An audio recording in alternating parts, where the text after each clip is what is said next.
बिस्मिल्लाहिर्रहमानिर्रहीम अस्सलातु वस्सलामु अलैका या सय्यदी या रसूल अल्लाह, अस्सलातु वस्सलामु अलैका या सय्यदी या हबीब अल्लाह।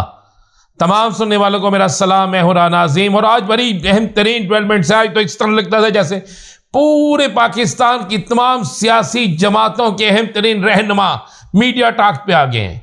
वकला कॉन्फ्रेंस, वकला की एक बहुत बड़ी प्रेस कॉन्फ्रेंस, बल्कि बहुत बड़ा एक सेमिनार, उसके बाद मौलाना फजलुर रहमान, और उसके बाद एस.ए.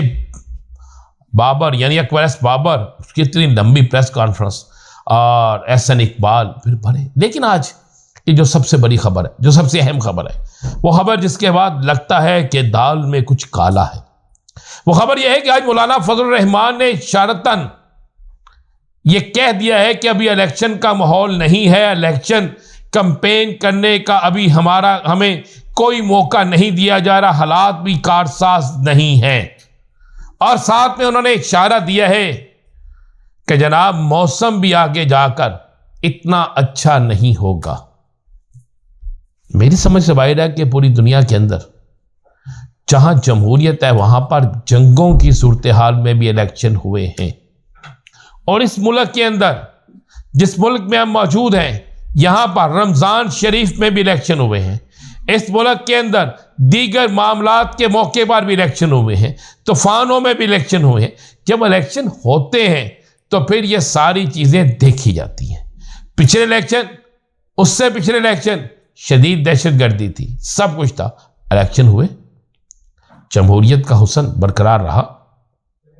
लेकिन आज सबसे बड़ी बात जो है, चूंकि मौलाना फजलुर रहमान जब कोई बात करते हैं तो उसके अंदर कोई चीज नजर आती है, तो मौलाना फजलुर रहमान के कहने के बाद ये बात बिल्कुल क्लियर होती जा रही है कि इंतखाबात में कुछ होने जा रहा है, यानी कुछ चीज मशकूक करार दी जा रही है। मैं ये नहीं कहूंगा कि इंतखाबात नहीं हो रहे, लेकिन एक सियासी जमात की तरफ से, और वो सिर्फ एक सियासी जमात नहीं, मुस्लिम लीग नून के साथ उनका इत्तेहाद है, MKM के साथ उनका इत्तेहाद है, GDA के साथ उनका इत्तेहाद है, और MKM ने भी तो एक दिन पहले इल्जामात की बारिश कर दी थी इलेक्शन कमीशन पर, हल्का बंदियों के हवाले से, दीगर मामलात के हवाले से।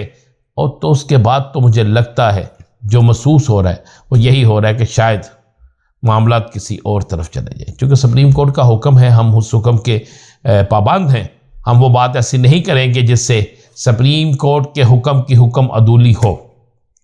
लेकिन जो चीज़ें नज़र आ रही हैं, जो चीज़ें सामने हैं, और जिन चीज़ों का बिल्कुल क्लियर और वाज़ेह सबूत मिल रहा है, वो चीज़ें यही है कि दाल में कुछ काला है।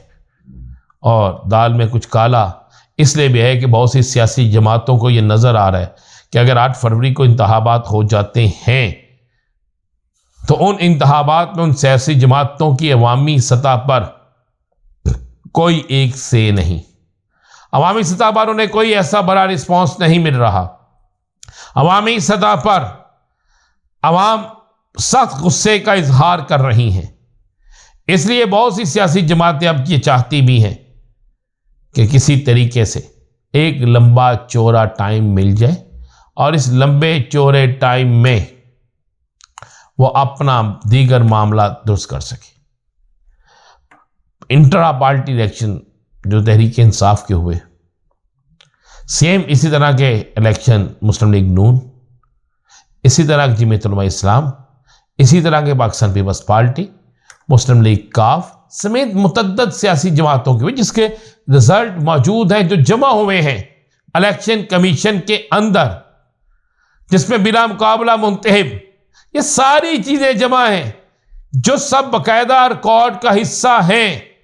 लेकिन आज चंद लोगों ने इन इलेक्शंस को चैलेंज कर दिया। क्या इलेक्शन पे इतराज है या बल्ले के निशान का खौफ?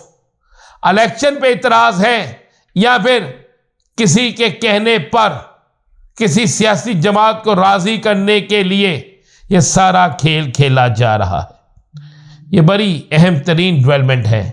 इस बड़ी और अहम तरीन डेवलपमेंट के बाद बहुत सी चीज़ें खुलकर सामने आना शुरू हो जाएंगी।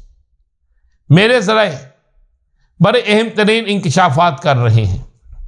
ज़राए का कहना है कि किसी वक्त भी, किसी जगह भी आपको यह चीज नजर आ जाएगी कि बड़ा अपसेट हो जाएगा सियासी जमातों के हवाले से, बड़ी सियासी जमात के हवाले से या बड़े सियासी मामलात के हवाले से। दूसरी तरफ आप देख रहे हैं कि राजा परवेज अशरफ साहब जो कि बड़े एक्टिव हैं, स्पीकर हैं इस वक्त कौमी असम्बली के। हालात का तकाजा तो यही बनता है कि स्पीकर फिलहाल जब तक वो स्पीकर हैं तो अपना बतौर स्पीकर बराए सारी अंजाम दें, सियासी जोर तोड़ में ना आए। लेकिन पाकिस्तान की सियासत एक ऐसी सियासत है जिसमें वो खुलकर जोर तोड़ में आ चुके हैं, खुलकर सामने आ चुके हैं, खुलकर उन्होंने ये फैसला कर लिया है कि अब मैं अपना रोल अदा करूंगा। और आज उन्होंने कुछ लोगों की अपनी सियासी जमात में शमूलियत भी इख्तियार करवाई है। अब बात कर लेते हैं चेयरमैन पीटीआई बैरिस्टर गौहर की। मेरे पास इतला यह है कि चेयरमैन पीटीआई बैरिस्टर गौहर ने बाकायदा अपने राब्ते तेज कर दिए हैं और मुख्तलिफ सियासी जमातों से सरबराह पीटीआई की हदायत पर राब्तों का सिलसिला शुरू कर रखा है। अब इन राब्तों के सिलसिले के बाद क्या सूरत हाल बनेगी, क्या होगा और क्या नहीं होगा, ये सारा कुछ भी जल्द सामने आएगा। जबकि साबिक चेयरमैन पीटीआई के खिलाफ नाअहली केस में फैसला महफूज कर लिया गया है। जब अब चेयरमैन ही पार्टी के नहीं रहे तो फिर नाअहली का फैसला तो बिल्कुल ही खत्म हो सकता, बिल्कुल बल्कि ख़त्म हो जाता है कानूनी और आईनी तौर पर। उसके बाद बाकी केसेस देखा जाएगा वो क्या बनता है क्या नहीं बनता। लेकिन एक चीज़ तो बड़ी क्लियर है, और जो चीज़ क्लियर है वो ये है कि पाकिस्तान की सियासत में आने वाले चंद दिन हमेशा कहता हूँ बड़े अहम होते हैं। और इलेक्शन शेड्यूल से पहले खासकर 2 दिन बाद जो समाअतें हो रही हैं इलेक्शन कमीशन में, जो मुख्तलिफ लोगों ने दरखास्तें दी हैं कि इलेक्शन मुलतवी किए जाएं, और क्या वाकई उन दरखास्तों पर बहस के बाद कोई ऐसा फैसला आ सकता है, ये देखना बड़ा ज़रूरी है। आज से पहले कभी भी ऐसा नहीं हुआ कि इंतखाबात से पहले कोई दरखास्त आई हो कि इलेक्शन को मुलतवी कर दिया जाए। इंतखाबात से पहले कभी कोई दरखास्त आई हो कि इलेक्शन नहीं होने चाहिए, और कभी भी ऐसा नहीं हुआ कि इंतखाबात से पहले किसी सियासी जमात ने यह कहा हो कि जनाब हमारे हालात अभी ठीक नहीं हैं, या भी हमें कैंपेन की इजाज़त नहीं दी जा रही।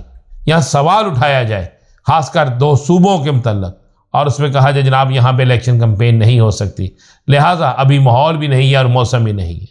मौसम गर्मी में शदीद गर्मी होती है और सर्दी में शदीद सर्दी। इलेक्शन तो हुस्न है जमहूरियत का, इसे तो होना चाहिए। क्या ये होंगे या नहीं ये जल्द पता चल जाएगा। इजाज़त दीजिए, अल्लाह हाफ़िज़।